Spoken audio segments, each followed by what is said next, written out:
Hello everyone, thank you for being here. I'm very happy that we are finally having our conversation about the music video Soulquakes. We had a lot of response from you.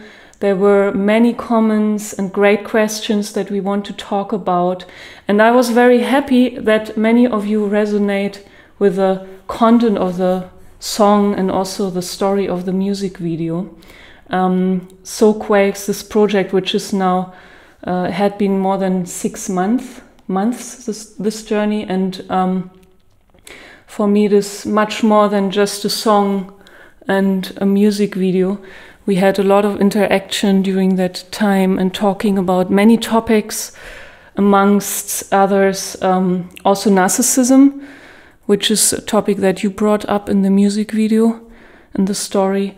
And before we are getting to the comments and the questions, I would like to know from you how you felt about that process and that journey we went through. I enjoyed it. I mean, I listened to the lyrics of your song and just we exchanged some ideas, we brainstormed, and then we had this idea of what happens when I mean, it happens also now on a social scale, all this human interaction that is based on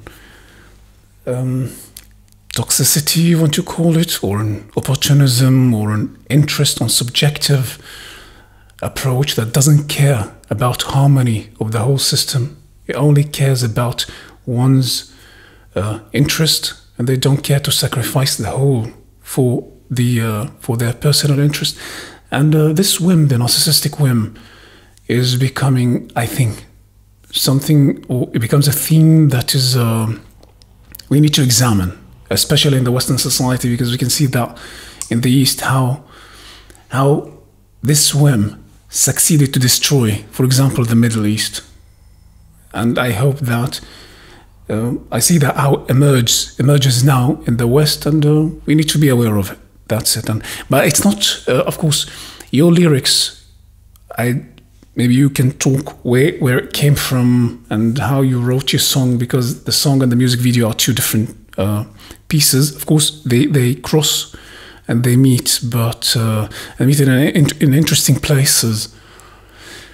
But this is two pieces. Yeah, so the song itself, it came from a place where I was asking myself if it is more easy to just stuck with certain habits and with certain old structures and to kind of endure them. So even if you're suffering and you're in this, you're kind of stuck in this, and you are supposed to change and to move on and to do something about it, if it's actually easier to stay in this place or to do the step and to break it and to change and to move on. This is something that I was asking myself. And then the idea of Soulquakes came, that we sometimes need these soulquakes in our life, which can be small, but they can be also very strong and like a shock moment, and that they are the only chance for us to break those old structures and to see something new. And we either take that chance or we skip it and we try to resist it, and we just say, oh no, I don't want to have to do anything to do with it. And then we resist and nothing changes in the end. So this is something I was thinking about before writing that song, and then that phrase came, whether it's easy to take the same direction.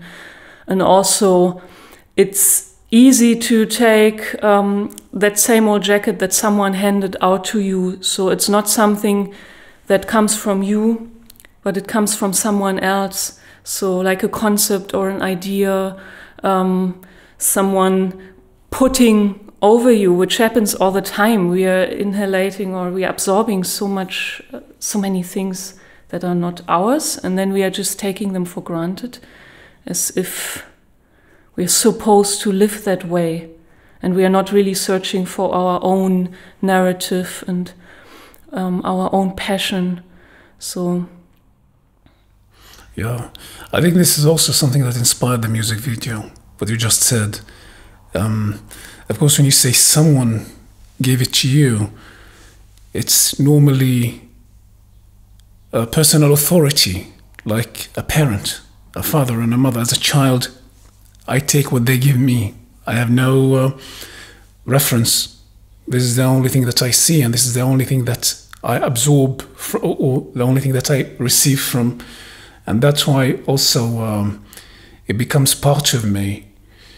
And the second thing that also inspired the music video was the aspect of it's easy to... you said something about the habits, mm-hmm. And I think this is something that also inspired the character of the father in the music video, because I mean, of course, habits, everyone has habits, but the habits of the father, the character of the father in the music video, of compulsively trying to be part of the others and keeping on being ignored, keeping on being isolated, being excluded, and repeating the same actions without thinking about that he needs to change. Habits, when we are when they lead us to the same undesired place and we keep repeating them again and again, this is a place that either we need a conscious mind, we need awakening of consciousness to be aware of that and to change consciously, or you need a crisis, soulquake, something that takes you out of balance, that's something that shakes you to the bone, that you can change fundamentally. So, yeah.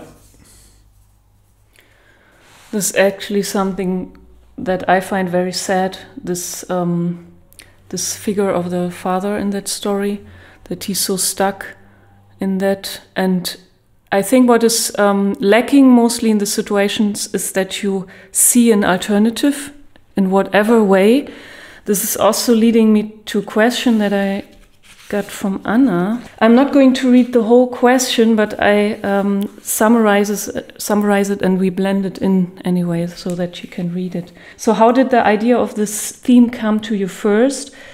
Through some words or lines, or had you already composed the music, or did it come through visuals or emotional atmospheres?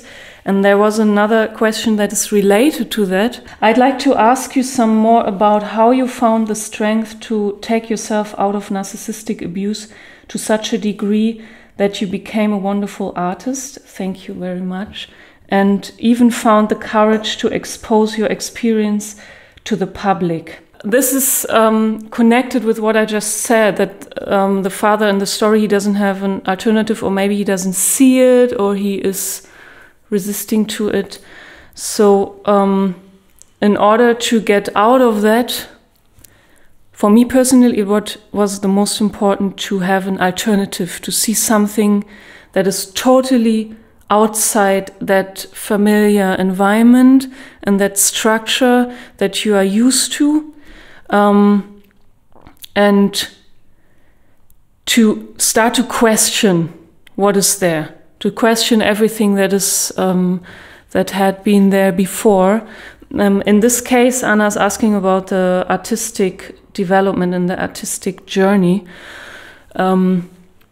which is much more specific. So in my case, it was also, as you know, the moment I met you and we started to work together, I started to learn about these alternatives, and I started to learn about totally different ideas about art, how to live your journey as an artist, since you studied that professionally, and also you went the whole way, really from the beginning, the whole journey to becoming a fully performing artist. And also what I found very important is that you already went above that noise of the art scene, where you are taking in all these ideas and concepts that are not benefiting you at all, but they are blocking and keeping you from really doing what you're passionate about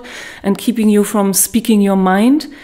So this is something that I found very important in this, to not be afraid to look at inspirations that are totally outside that familiar environment, to take them in, to really listen to them, and to be courageous enough to question everything that you learned until then. So I hope that answers partly of that question, or part of that question. It's not an easy journey at all, because you give up so much. You're giving up a lot of things that you thought that they belong to you and that they are important to you, and you have to be willing to throw them away just suddenly, but you also get something new. So it's not just a sacrifice, you're getting something new. And I think in those situations, like the father in the story, you're not seeing that there's something new coming. Like all this world that you are in with those narcissistic mindsets, it's your complete universe. You can't even imagine that there's something outside of that. Yeah, I think in the case of the father, he's not necessarily a victim. He's an adult person, and he's codependent. It means that he's part of this interaction. He chooses to be there. He has choice, but he doesn't choose. He's been doing what has been chosen for him. And the only thing that can take him out of that place is accessing his conscious mind. He can't be hijacked by a third party or by a second party in this case. That's why it's when someone is programmed on a certain belief system, it requires a soulquake, it requires crisis, or it requires awakening in order to change that. You have, for example, you spoke about how you got out of all that familiar belief system where you have concerning art. You have in Germany. Germany is a very comfortable society, and that's a place where they might get a sense of entitlement or a sense of we are good, we are better, we are superior. While actually, when I came, I studied the art of performance at university in an academic 3 years, intensive 3 years. And when I came to Germany and I saw that anyone who makes a workshop can teach acting, that was a surprise for me, because I thought that I'm coming to a civilization from the future. Profession and expertise need time and study and research. Those non-experts call themselves experts, and they are being perceived by society as experts. Of course, a lot of corrupt belief systems would hijack the social mindset, especially in themes like art and psychology, and themes that the average citizen can't measure. The average citizen doesn't have the criteria to measure what is a good art, so they buy into cliché that there's no such thing as good art or bad art. It's much easier to sell such a cliché than to study the field and to have the tools in order to measure it and to create accordingly to my interest and my story and my goals. And so we see promotion of abstract art, but not abstract that is built on knowledge and study of the field, but on ignorance. And when you're a professional artist, you see which art is created based on knowledge and which art is just experimenting, trying to experiment on reinventing the wheel. Well, the wheel has been already invented a long time ago, and it's not genius now to invent it now. I think there's also one problem, because the professional artist, or the definition of a professional artist, is sometimes also hijacked totally. So there's also some disorientation. What is this? What does that mean? And then when you are being an artist and you try to learn, you try to evolve as such in the society and to have your career, and you are listening to many sources that are called professional, but actually they are not serving your essence as an artist, or what you really want to express, and it's actually disturbing that, and you're finding yourself more and more disoriented. So this is also an issue. This is something that I found on my journey as well, that I was just fully trusting artists that are called professional. But when you look a bit closer, of course, you can find some criteria that are important. But yeah, I fell for that many times, and then I thought, oh yeah, I have to do it like that because that person said so. And there's also something which leads back to the narcissism environment. When you grow up in that, there are many people that they have an interest. They want you to be a certain type of artist that they feel comfortable with. So they will push you in that direction, but they're not really interested that you find your truth, that you find your essence, that you can really express your passion, that you are succeeding with that. So they are, by just meaning it good, say, yeah, I just meaning it, I want to support you, yeah, you should do that or that. Actually, they are putting stones in your way, but very hidden. Or you even start to do that yourself, and you boycott yourself. So this is also very important to identify, to be really clear about that. What is serving me in that process for real? Like truthfully, not serving me in the sense of that I can get sponsored by the government, or that I can get accepted by certain institutions which are respected by society. Okay, if this is your intention, then you have to go that journey, but maybe you totally go against your instinct and your real truthful intention as an artist. So to identify that, yeah, maybe you have some more thoughts about that. I just wanted to say first that to disclaim that when I spoke about professional art, I don't mean like others are not good. I just want to say that of course everyone, whether it's professional or amateur or whatever they are, it's more than welcome to express themselves in any form of art that they find convenient or that they find relevant. It's totally fine. But what I'm speaking about here is that someone gets a key position in an institute, an art institute, because he thinks he has intuition, or because he made a workshop, or he can teach because he made a workshop. Those artists that I'm speaking about, but not as an amateur artist that goes and he wants to paint or wants to create and even sell their art. No problem with that at all. But as an ignorant artist who spreads misconceptions, who spreads cliches that are not based on study and research, but are based on something that he heard that resonated with one aspect of his experience. And then it's been generalized on a wider phenomenon. I'm speaking only about this kind of thing. Beside that, create and express yourself as a professional, as an amateur, as whatever you find relevant. The second thing that you spoke about that I also agree with, at the end of the day, when the main client of art is the government, this is sad.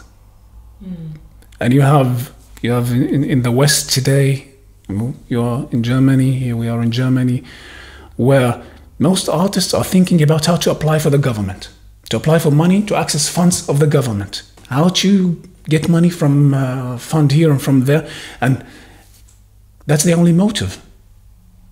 And as someone who has as someone who's free, as someone who's conscious, as someone who wants to inspire, as someone who wants to deliver a message, I don't wait for someone to finance me.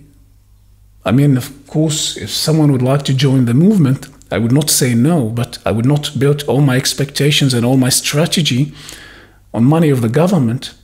And what kind of a free thinker I become if the government is my only sponsor? What kind of a human being I become? I mean, this whole theme of art and storytelling and the new era where it's been converted to media and journalism and other kinds of storytelling.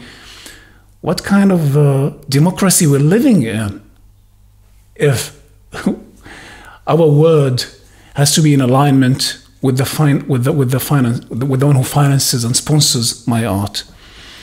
So, and I think also the music video that we made, it's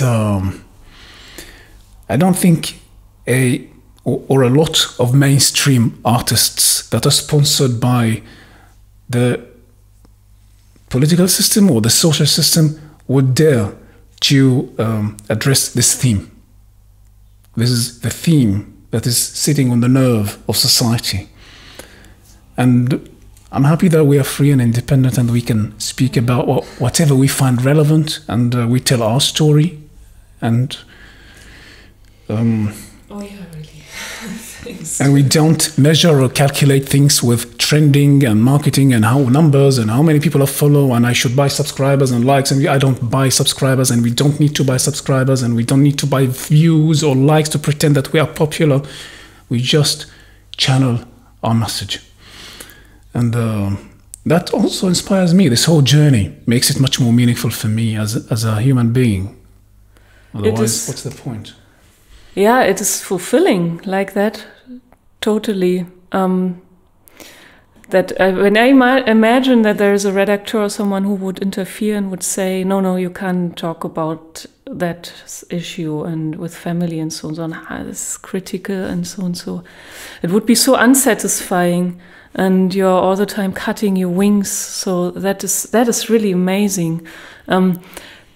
In a way, that's also another answer for the question of Anna, that the ideas of the songs and also of the music video, it really comes from the core, from something that is burning inside, from something, in my case, something that I experienced for real, and I really want to express that without compromise and without making it beautiful or packing it somehow that it's digestible.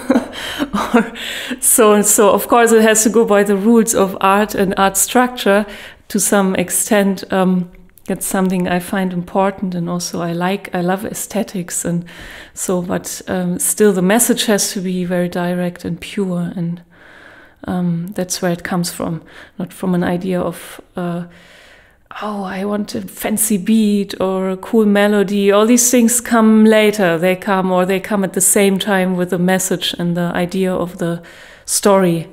And then it develops from there further and further and further. So... Yeah, I agree. I mean, it's personal. Everything is personal. Our experience is personal. The thing that we create is I don't think like, what today I should write about? What today I like one time I had this interaction with that artist that she tells me, yeah, I want blood. I want to make a theater play, but with blood, a lot of blood. Blood everywhere. Yeah, but what is the story about? What do you want to channel? I don't know. I just want blood. And kind of, they have access to resources, to money. They have access to theaters, locations, but they're empty of content. So they try to intellectualize in order to find something that makes sense. But what have we experienced? We perceived truth. And as an artist or as a human being who can see, who can perceive proportionately, you want to talk about that truth.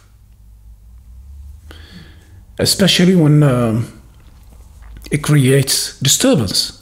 And you know that accessing that truth might heal the system. And you want to talk about it. Anyway, you can also go on with reading the questions. Yeah, on one hand, might hear the system, which is the positive news. On the other hand, it might upset certain people also. But that's of course, people who are benefiting from corruption of the system would be upset. This is normal. But I think that there's a voice that is leading our actions and your actions that is stronger than you and me, and then whether they're happy or not. Yeah, always believe in the good energies. Yeah, we have a lot of comments and questions that we can talk about also. There are also some statements that I found very interesting. Willie said, this feels like a wake-up call to the empathic blinded by the influence of narcissism. That was also one of the intentions, also in the title of the song, Soulquakes. So it is literally a wake-up call, something that wakes up, that shakes, that comes there actually as good news to show you there's something wrong here, and you have to change, you have to move. Which I found then very interesting, that there was also a discussion about whether the song meaning is that you are changing even if there's no reason to change. Hunter's Gaming is saying that the changes happen, it's normal, and even if an individual person does not want to change, he or she eventually will. Living the same daily routine and life does not seem exciting to anyone, does it? So kind of a rhetoric question, which I found really interesting, because you could also look at it from that point of view. Why not just enjoying everything as it is, and things just change normally, and people change on the way, and you're just living your life, but you don't want to shake boats and things. Why take a risk? Because there's this approach of life could be normal, boring or too normal if you're not having a challenge or you go out of your comfort zone. But that is not the idea of the song and of the story also, I would say. Because in this case, it's more the other way around. You are already in a very dangerous situation. You find yourself in some life-threatening position. And you have to change in order to get out of that, even if you are not really aware that it is life-threatening. And we see that also in the character of the father. There was also a question. So Hiba was asking why the man died in the end. Some might understand emotionally why he died, but sometimes you want kind of an intellectual confirmation, though it would be great to leave it to the audience to think why he died in this case, because maybe the intellectual analysis might reduce the significance of this event. But let's think about,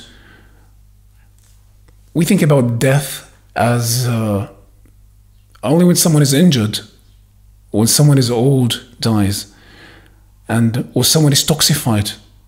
Like, what things that cause disturbances is toxifications, like chemicals, and you have traumas and crises that might cause disturbances.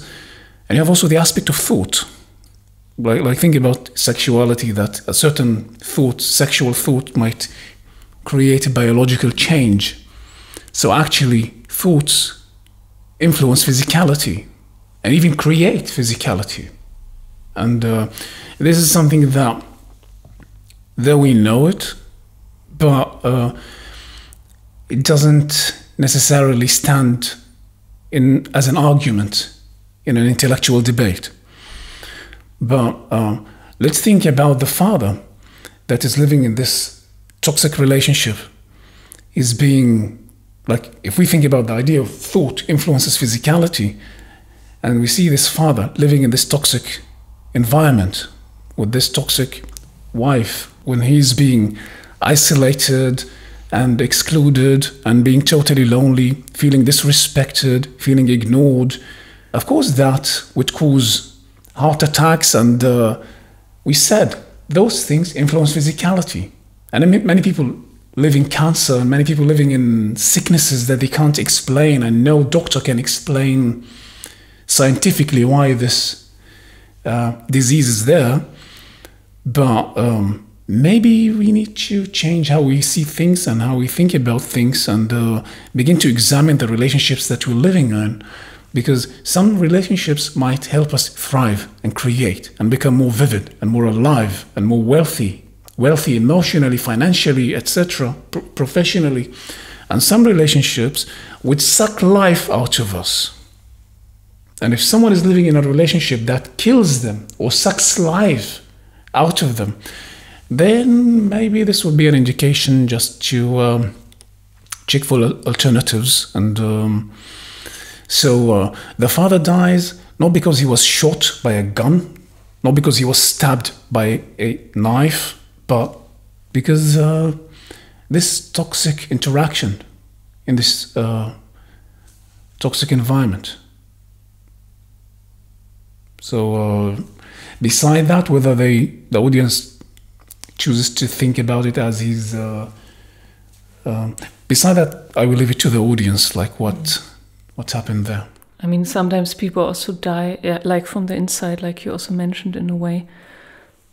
Just die internally, and then you're functioning in your life, but you're like a shell, walking, functioning, and this is very sad as well. So yeah, it's sad, but you know, the father is not a victim again. He had a choice. And so important. He has a choice. No one is a victim here. The one who's accepting being ignored, the one who's accepting being isolated, and he's begging to be accepted, but he would never be. And he's playing on this, and he's acting on this codependency. Then he decides, then he makes a choice, then he chooses that. And he would definitely reach that destination. So it's only about being conscious of that, because consciousness can get us out of there. Yeah, thank you for pointing that out again and again, because this is really, really, really crucial. And also the character that I played in that, like the character that I chose for you is the one that goes out, yeah. So makes a different choice, right? Yeah. And normally in storytelling, we would not see that before and after. But somehow we made it this way because the father had a choice, but he didn't make it. He chose to stay in the toxic environment, obsessively chasing the spoiled kids, obsessively chasing the lead of the mother. But he has a choice. Absolutely. And you made a choice. Your character made a choice and succeeded to live a different life. So, yeah. Yeah, it's all about the choices. It's all about choice. It's all about free choice. This is the whole idea of consciousness. We are being programmed by society, by authorities. We're being programmed by intellectual content that is flooding our society from all over today. Being conscious and making a free choice is becoming more and more rare. And this is a wake-up call. Like, just to be aware of that. I also remember when we were talking about that story in the beginning, you also mentioned that, of course, it's one optional story of that context. So it can be also that the roles are different and switched. So in this case, it says it's so free, because we also had some comments about that, people that resonated with it. There was one that I remember now. From Said. He writes, "My father was a narcissist and didn't let them stay much, his siblings, didn't let them stay much with my mother because he thought females are weak, only here to serve a man and bring babies, and they have to always follow a male authority. But in my case, I was born in my father's last years. My mother took good care of me and only showed me love. What my mother taught me made a conflict with others' beliefs. I couldn't understand why I should hate others who have a different belief. So this kind of an example of a different role. Yeah, of course. Switch and. I mean, we use a story. When we use a story, it's just an example. We're using characters, and but the code, the divine code, it can be embodied with different examples. So there are many stories where fathers are narcissists, where you know, there's endless of stories that we can tell, and this is just one of them. Which is the nice thing about art and using these things also to express them in music and in videos, and not just to talk about it. I mean, I say just, it's not just talking about it is awesome. It's also giving a lot of insight. When we were kids, and we went to school wanted to learn math for the first time. And as a child, for the first time, I can't conceive what math is. So the teacher would not say 1 + 1 is 2. The teacher would say an apple plus an apple are 2 apples, in order for me to perceive, to conceive through perception. And gradually, the same code, the mathematical code, could be also applied on banana, and on grapes, and on melon. So it's apples and melon and banana. This is just embodiment of the code. The code is there. And those who detect the code would see it also in the manifestations. So that's what I felt about the comments also. I really felt that many of those who commented really got the code and really got the essence of what we wanted to say, and they immediately applied it to their own lives and thought about it from so many different angles. It's really interesting. Also, then when you read that, you start to reflect again about that piece that you were creating, and you also see it from different angles. I find this great when you have an audience that can also express their own ideas about it, and you can read it back and then reply to that just in general. So very thankful to have that option. Yeah, there are some more.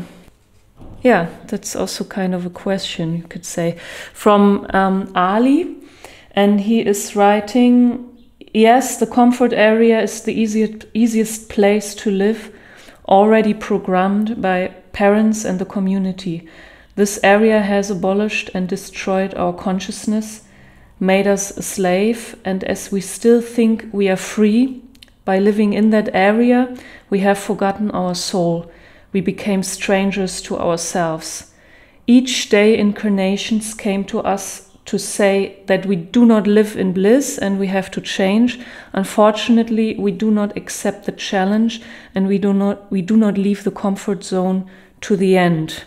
I find this a very moving, interesting comment also, which kind of sums up the whole idea of the Soulquakes song in a deeper way. So that idea of perception, you actually think you are free in that structure because things are easy and you're repeating certain things again and again. But the truth is you are not, you're just enslaved by those ideas and programs that came mainly through parents or through the community and the society. Just think that's another great thought here. That self-perception that gets disturbed and warped in that.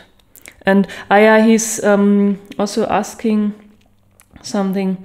Is it possible that my point of view went in this direction because in the previous time I tried to leave this area with great difficulty? Of course, we always see in a story or whatever piece it is, we see something from us, so we reflect more about our own story in that moment. But in this case, it is totally in alignment with the intention of the song and of the story. So absolutely, it is summarizing that very nice. Yeah, I think there's always, again, there's the aspect of consciousness. We are all bound to limitations, physical limitations, and we can't cross walls here, we can't fly, there's gravity. Also, those who think that they go to improvisation courses to feel free, they are bound to limitations, even if the dramatic limitations are not so defined, but there are limitations in physical reality, at least. So the whole idea is being, the moment I'm conscious of those limitations, and I'm aware, I'm conscious of their effect on me, on my choices, on my decisions, then that consciousness makes me act in relevance. And the moment I'm not conscious, then then what you call is I'm being programmed, and I'm being on an autopilot, or I'm being running a software that has been programmed by a third party. And again, it goes back to being conscious in physicality. Think about like lucid dreaming, or like when you are aware of yourself that you are dreaming. Also here, just being aware of physicality, and this is what makes it so inspiring. This is what makes the journey so wealthy, is being conscious in physicality, being awakened in physicality. And then all those programs, when I say social programs, or social programming, group programming, family programming, and then I can choose.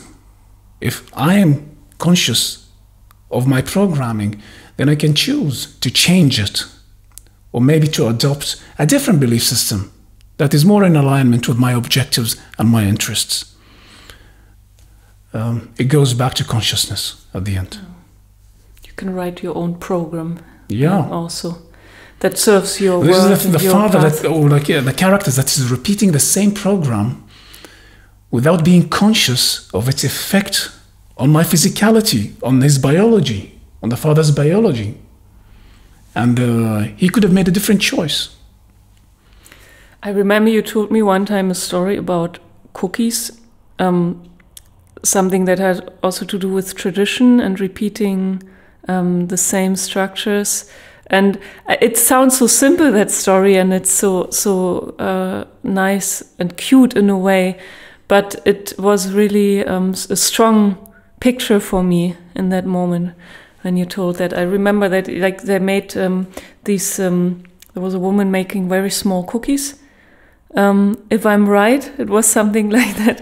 They were very small, and then, but she had a big oven, and someone was asking, "Why are you making the cookies in that size?"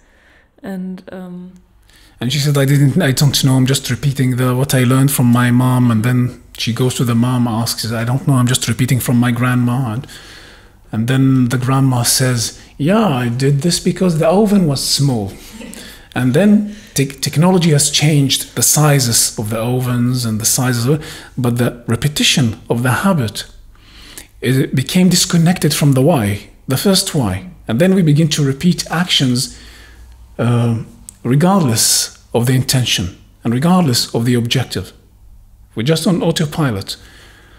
This is the story. Yeah, I find this cookie story so interesting because it's small cookies, so they repeat the small cookies. So even if you have a lot of space, you could fill your life with so many things. I also, as an artist, for example, you have so many options, and you can express yourself, and you can run wild and free with your imagination, but you limit it because of traditions and something you learn from the generations before, and you think, no, the cookies have to be that size. I found that so interesting. For me, it was a kind of a symbol that started some thinking process in me. Like, yeah, it's a naive story, but nice. I think it fits here. So, there's another comment here that's also very nice, from the Gray Zone Man. he writes, "Thank you guys for what you do to raise awareness for narcissism and narcissists through music, especially in the light of the shortage of works of art that addresses such relevant issues and the blight of narcissism and the victimization it creates is by far one of the worst, which frequently gets overlooked within the domain of art in particular." I found this also very interesting, that comment, because also something I observed. We talked about that already now a bit, on the way that there are certain subjects which would not be financed in art departments or by institutions because they are on the edge of things that are accepted in society. So this is definitely one of those that are not commercial. It's not a commercial. It makes people uncomfortable. It's not something you would like to look at so much, and it's not entertaining in the sense of party. I also would like to say that from what the Grey Zone man said, that it's important to remind, because when we speak about narcissism, the natural tendency is to think about psychology. Yeah. And I have to disclaim that the theme of narcissism came thousands of years before the modern psychology has been created. It's from the myth of ancient Greece, from the character of Narcissus, and so culture and art has been reflecting on that for thousands of years. Only recently, psychology somehow tried to take monopoly on the theme, but art has been dealing with that for thousands of years. So we're examining what relationships are based on the characteristics of the story. Of Narcissus that fell in love with his image and led himself to self-destruction and toxifying the environment. So how we make those, how we achieve the prophecy, there's many ways. This is one story that we share in this music video, but there is endless of manifestations of the same code. There's actually a lot of theater plays and also literature, older literature, that is putting that into focus. Yeah, of course. But they don't call it narcissism, but they are just talking about also family structures and relationships which are in that context. Yeah, of course. Of course. Modern psychology has put it in the under the field of sociopathy, I think. But narcissism itself, it origins from the myth of ancient Greece. So, yeah. Yeah, and also that whole subject is very complex. It has so many layers. So it's much more differentiated than we often think. Like the first idea is someone looking in the mirror, being so in love with his image only, and it doesn't go on from there. But like the story that you created for the music video, it's much more complex. It is very differentiated and layered. There's much more traits in this. And also a kind of, the person is not in love with himself, in love with his image. The image can be mutated. Some person would be thinking about himself, something that he's not or she's not, but actually this is his reflection in the eyes of his mom, but not in the eyes of many other people. So the feedback is not proportionate. The feedback is distorted. And that's why when they fall in love with their image, many of them would be basing that love on distorted perception. So that because the image has been mutated, and there's no more self-destructive than not having access to reality. As an animal, if I would like to survive in the jungle, I have to sharpen my perception. My senses have to be awakened. I can't sell myself stories. I can't buy into wishful thinking, how I wish reality to be. But somehow when a society reaches this level of comfort and luxury, when they disconnect from survival, the senses also weaken. And that's why we prefer in this level to buy into versions that complement our ego, that complement our comfort zone, that don't challenge us, that don't really, and we feel criticized, we feel hurt. It's not an indication, it's not a feedback. Criticism, it can be feedback in order to tune in or to tweak my actions. But many of us today get hurt for criticism and get offended by it. Anyway, you can read the questions. Yeah, we are already almost through here. Let's see. So this we also covered.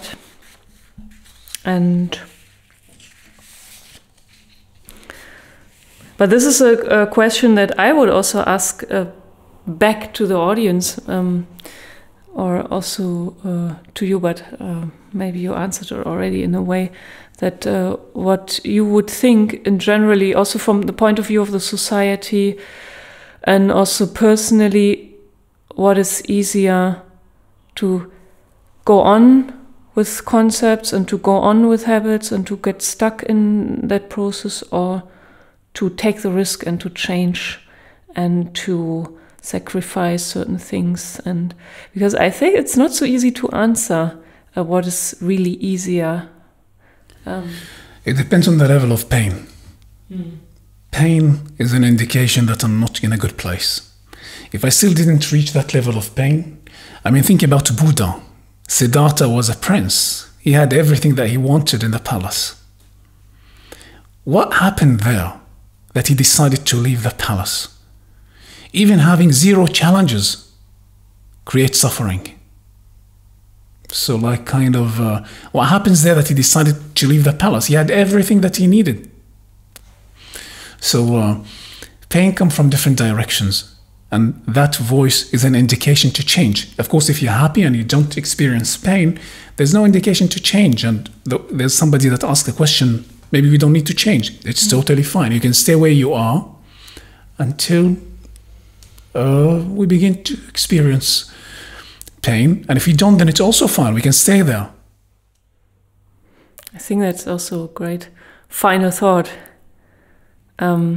So if you have other things that you would like to add or talk about, it's fine. Can do that now, but otherwise I think it's fine. We can wrap it up.